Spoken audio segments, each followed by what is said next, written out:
Hello friends, I am doctor Yogesh Dhawan. आज हम बात करेंगे विटामिन बी 12 डेफिशिएंसी की। विटामिन बी 12 की डेफिशिएंसी अगर आपकी बॉडी में पाई जाती है तो आपके शरीर में कोई लक्षण देखने को मिलते हैं, जैसे कि आपकी स्किन का कलर पेल हो सकता है, मुंह में छाले आ सकते हैं, लैक ऑफ एनर्जी फील करते हैं, बहुत थके थके से महसूस करते हैं, शरीर में कुछ झंझनाहट या सुनपन की प्रॉब्लम आ सकती है, आपको चलने में कुछ इश्यू होता है, बैलेंस का इश्यू रह सकता है, डिप्रेशन, कुछ मेमोरी लॉस और ये कंफ्यूजन की स्टेज भी रह सकती है। इस विटामिन बी 12 की डेफिशिएंसी कुछ ज़्यादा ही इम्पैक्ट करती है बॉडी के ऊपर, तो आपको ब्रेथलेसनेस की प्रॉब्लम, सांस फूलने की या आपके हार्ट में पैल्पिटेशन की प्रॉब्लम भी हो सकती है। सबसे बड़ी बात ये आती है कि विटामिन बी 12 की डेफिशिएंसी आपको कैसे होती है, क्यों होती है। तो इसके 2-3 मुख्य कारण हैं। सबसे बड़ा कारण ये है कि आप विटामिन बी 12 रिच फूड का कम यूज़ करना। सेकंड आपका कॉज है कि आप विटामिन बी 12 रिच फूड तो ले रहे हैं, लेकिन उनकी बॉडी में एब्जॉर्प्शन प्रॉपर नहीं हो रही है। वो कुछ डिजीज में ऐसा हो सकता है, लाइक क्रोहन्स डिजीज है या पर्नीशियस एनीमिया है, या इसके अलावा कुछ और मेडिकल कंडीशन है जिसके अंदर विटामिन बी 12 की आपकी एब्जॉर्प्शन कम होती है बॉडी।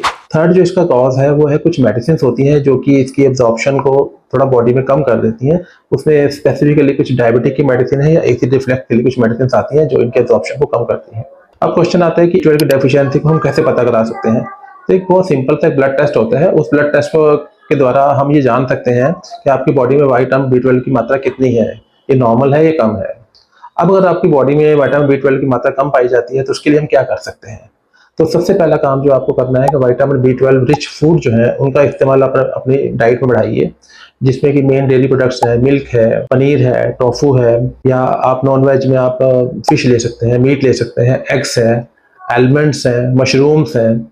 जो फोर्टिफाइड कुछ फूड्स आते हैं तो उनकी सेवन से आप अपने बॉडी में विटामिन बी 12 की मात्रा को बढ़ा सकते हैं। विटामिन बी 12 के कुछ सप्लीमेंट्स भी आते हैं जो आप डॉक्टर की सलाह से ले सकते हैं, जिसमें टैबलेट फॉर्म में भी आते हैं, कुछ कैप्सूल फॉर्म में भी आते हैं, या जिनको एब्जॉर्प्शन की प्रॉब्लम है वो इसके इंजेक्शंस भी ले सकते हैं। तो इस तरह से आप विटामिन बी 12 की जो डेफिशिएंसी है बॉडी में उसको ओवरकम कर सकते हैं। उम्मीद करता हूँ दी गई जानकारी से आप संतुष्ट होंगे, लेकिन अगर आपको इसके बारे में कुछ और अधिक जानना है तो आप दिए गए नंबर पर संपर्क कर सकते हैं या मुझसे आकर पर्सनली क्लिनिक पे भी मिल सकते हैं। Thank you. Thanks a lot.